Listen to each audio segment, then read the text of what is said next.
You went viral a couple times, I did. but that's not even your play.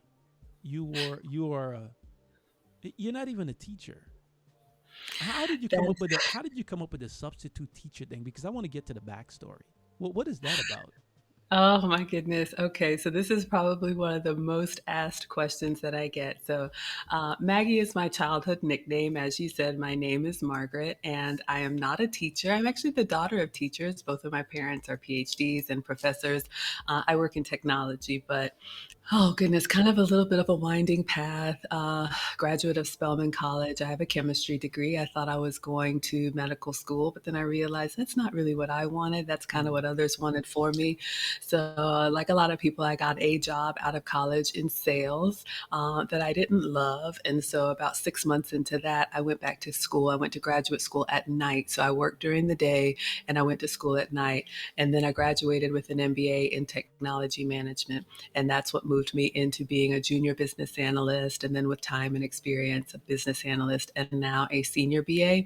And when I was thinking about starting this YouTube channel, I was thinking something simple like cooking with Maggie or Maggie can cook. And he said, I know something everybody can relate to. You're always cooking with these substitutes. So why don't you use Maggie, the substitute teacher? And that's what stuck. Gotcha. When you come up with these meals to cook, do you look at a recipe, or these meal are just based on like what you grew up eating from your mom? You know how you come up with these recipes. A little bit of both. So I did grow up as the daughter of a retired home science teacher, very traditional nuclear family, and my mom cooked for the family every day. So I did have that upbringing. And, being a now former wife and mom of two boys, I'm always happy to cook for the family. I want to play you a clip from. Okay. Well, I have several clips of you going viral. Older woman had told this younger lady or any younger lady that this is how boys see you. If you do that, you would act differently if someone had told you that. I think men do a much better job of checking each other because men see themselves in younger men. Women see themselves as younger women. So this was over a 2-hour podcast with several people. Some I knew, some I did not. And I didn't know what the topic was going to be. I didn't really know who was going to be there. I was asked to participate. And whenever relationships between men and women come up, it always seems to be contentious, right? Everybody's standing on their square.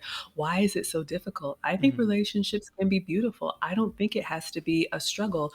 I listened to men. So I would talk to their dad. I would talk to my guy. I would talk to coworkers, and men that I know that I respect that are VPs would say, oh, mom, I used to play with matches when I was a kid. They'll be fine. They're just boys. And so this was kind of what helped me realize, okay, men have an ability to look at themselves and say, I was a boy, then I was a young man, then I became an adult, and now I'm an older man. And men seem to be able to compartmentalize the phases of their life and Mm. say, yeah, I get it. I see. And it was helpful to me. However, women, myself included, there's a part of me, even at 47, that's kind of like I still feel like that 16-year-old girl. Now, I carry myself in a way that is mature, but what I have experienced is that a lot of women still hold on to that youth. And unfortunately, in our community, still act in a way that is not befitting of their years. And so that's what I was trying to say when I said men see themselves in younger men, but women see themselves as younger women.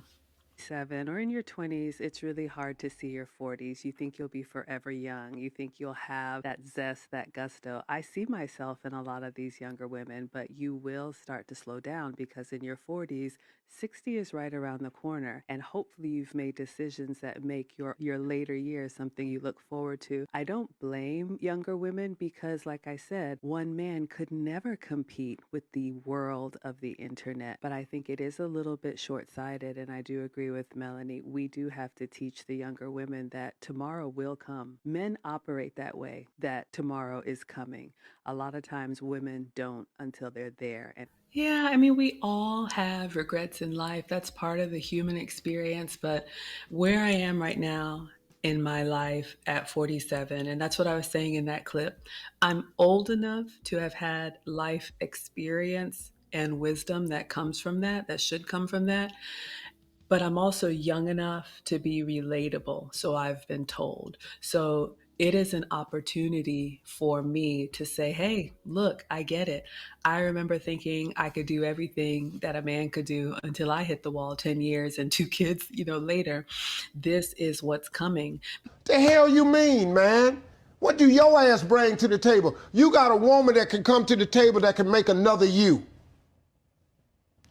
What else she need to slide up to the table with? What about your job? What happened to men who were supposed to be responsible? Do you know that it's our job to take care of a woman and some children, to have a family? That's our damn job. We're just gonna give you your thoughts, Maggie. Oh goodness, so many thoughts there. Some things I agree with, some things I don't agree with. Let's start with let's start with what you don't agree with. Well, he said a man's job is to take care of a woman and some children. I think a man's job is to take care of his woman and their children.